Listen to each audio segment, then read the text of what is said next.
The law is very clear.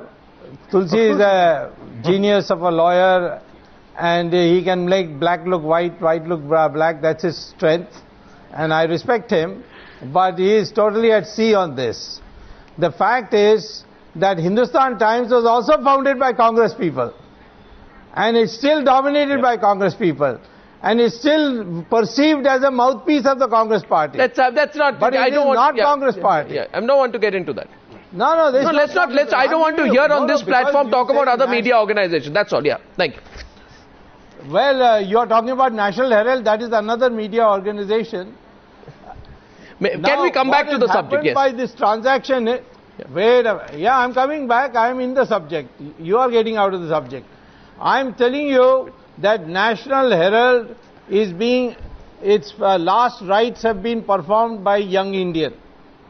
They have acquired this company and made it very clear.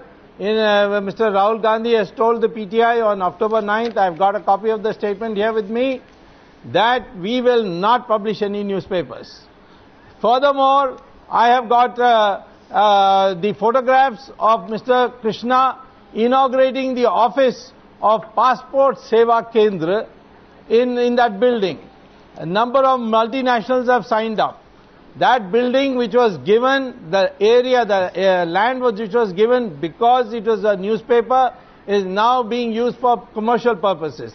Section 25 company is different from a trust, is different from a non-profit organization, the Societies Act. It is a company. It's under the company law. So here's the question. They can sell shares, they can buy shares, they can buy buildings, sell buildings.